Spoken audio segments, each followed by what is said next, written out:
Hvala lepa za besedo.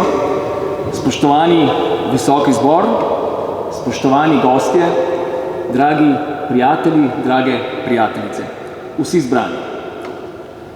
Dovolite mi, da se uvodoma zahvalim direktorju Študijskega centra za narodno spravo, dr. Tomažu Ivešiču, za povabilo, da vas lahko nagovorim danes ob Evropskem dnevu spomina na žrtve vseh totalitarnih in avtoritarnih režimov.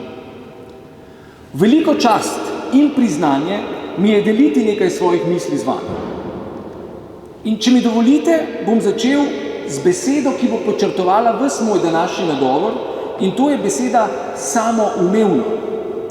Namreč, kot človeku se mi zdi samoumevno, da obeležujemo dan spomina na žrtve vseh totalitarnih in avtoritarnih režimov. Zakaj tako mislim? Zato, ker so določene stvari pač samoumevne, so resnične, ne glede na to, kako jih sodi človek, kako jih označuje, bodi si spoštuje ali ne spoštuje večina. Od nekdaj je namreč bivanje na tem planetu imelo smisel samo, če se je napajalo in bilo osmišljeno iz nečesa presežnega. Tistega, kar nasprotju s tem, kar naj bi bilo dobro za posameznika ali največje število ljudi, postavlja temelje tega, kar je prav. Ta presežni prav je v zahodni civilizaciji, katere del je tudi Slovenija, v različnih zgodovinskih obdobjih, od antike, neizbrisljivih sedimentov judovstva in krščanstva ter razsvetljenstva, nosil različna poimenovanja za eno in isto stvar. Govorili smo o naravi, govora je bilo o božjih zakonih, pisano z malo, o Bogu, pisano z veliko, o razumu, pisano z veliko. V bistvu vseh hkrati. In v tej nikdar docela doumljeni presežnosti, ki je univerzalna, večna in neminljiva in brez katere ni, saj ne more biti, kot že rečeno, smisla, je bilo tako že vse zapisano in izrečeno. Tako vemo že iz antike, da so naravni zakoni nad tistimi, ki jih piše človeška oblast. Da ima, na primer, vsakdo, ne glede na to, kako ga vrednoti katerakoli oblast, neodtujljivo pravico do groba, ker je človek. Kot Sofoklej izreče po svoji Antigoni, citiram, to vsi vidijo, to vsi vedo, le usta si mašijo. Konec citata. Bodi si iz strahu, pragmatizma ali pa preračunljivosti. Kakorkoli že je, nič ne more zanikati resnice, da smo spet, kot pravi Antigona, na svetu ne da sovražimo, temveč da ljubimo. Ali kot reče Jezus po Mateju, ko ga farizeji preizkušajo z vprašanjem, spet citiram, učitelj, katera je največja zapoved v postavi? In rekel mu je, ljubi Gospoda svojega Boga z vsem srcem, vso dušo in vsem mišljenjem. To je največja in prva zapoved. Druga pa je njej podobna. Ljubi svojega bližnjega, kakor samega sebe. Na teh dveh zapovedih stoji vsa postava in prerok. Konec citata. In na teh dveh zapovedih, spoštovani in spoštovane, sekulariziranih, moderniziranih, sprejetih dan danes na množico pluralnih načinov, mora stati tudi sodobni svet, če naj bo pravičen. Cilj vsega posvetnega na tem planetu je tako človek, posameznik, njegovo enako, neponovljivo človekovo dostojanstvo, ki nam daje vsem enako pravico samo uresničiti se na svoj izbrani način v mejah enakih pravic drugih. Človek je torej cilj vsega. Ni pa ta isti cilj, namreč človek, hkrati tudi merilo vsega.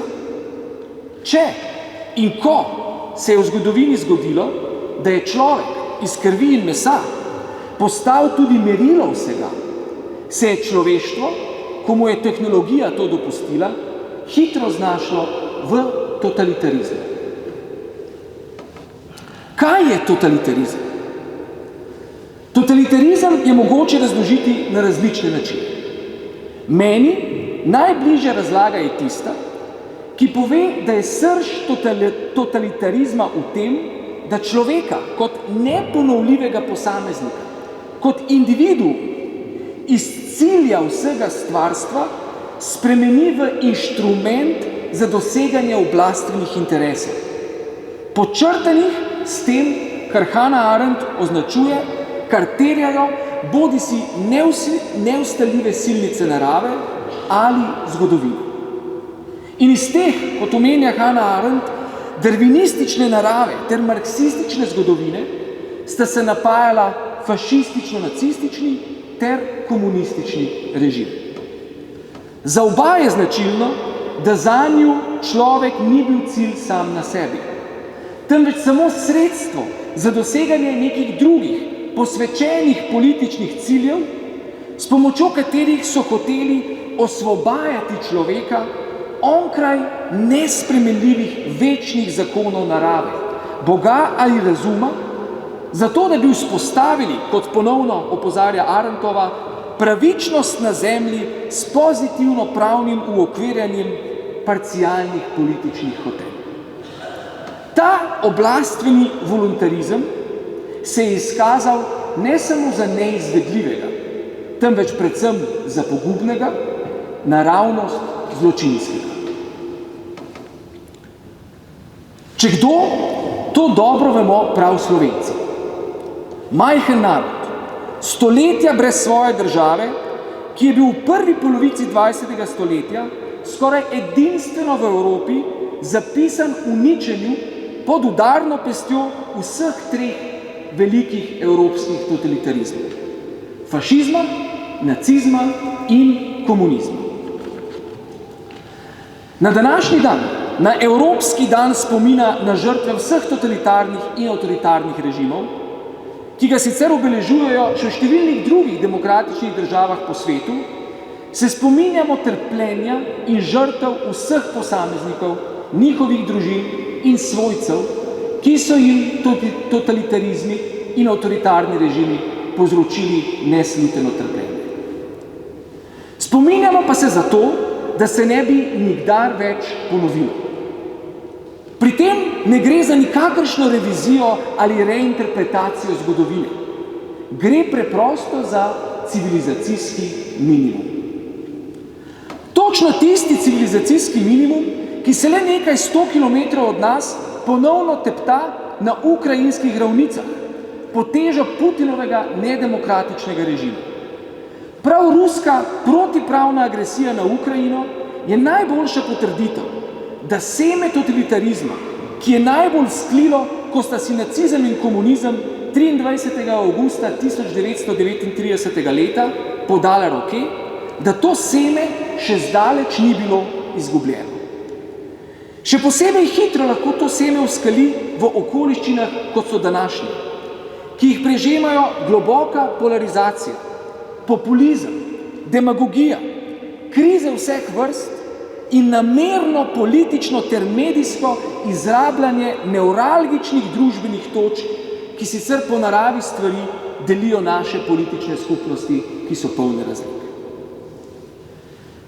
Še bolj kot seme totalitarizma pa so trdožive in obstojne njegove posledice.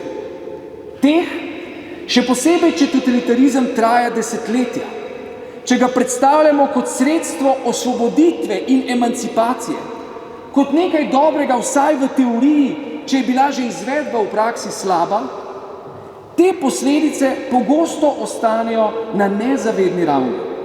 Tako da svojo totalitarno poškodovanost slednjič razumemo celo kot nekaj normalnega. Pa čeprav, in to je treba povedati na glas, to ni. Slovenci in Slovenija, naši oblastniki, ter vsi tisti, ki s svojim javnim delovanjem ustvarjamo javni prostor, imamo zato v zvezi s totalitarizmi in našo lastno trojno totalitarno poškodovanostjo pred seboj še veliko zgodovinsko nalogo. Da to poškodovanost prebrodimo, da jo pozdravimo in postanemo zdrava, s preteklostjo neobremenjena družba. To, kot je sicer v svoji javno spregledani izjavi zapisala Slovenska akademija znanosti in umetnosti, citiram, je mogoče. To je mogoče doseči le s prizadevanjem za resnico o medvojnih in povojnih dogodkih in z njihovim ocenjevanjem na podlagi občeveljavnih etičnih načel ter s pietetnimi in spominskimi dejanji, ki bodo namenjena vsem padlim, pobitim in umorjenim. Kolikor je le mogoče, moramo popraviti krivice, prenehati z medsebojnimi obtoževanji, izključevanji in instrumentaliziranjem zgodovine ter pri vsem tem spoštovati drugače misleče. Konec citata. In prav takšno pietetno in spominsko dejanje je današnji dan spomina na žrtve vseh totalitarnih in avtoritarnih režimov, ki bi moral biti za vse demokrate, zares za vsakogar, ki je zavezan minimalnim standardom zahodne civilizacije, nekaj samoumevnega.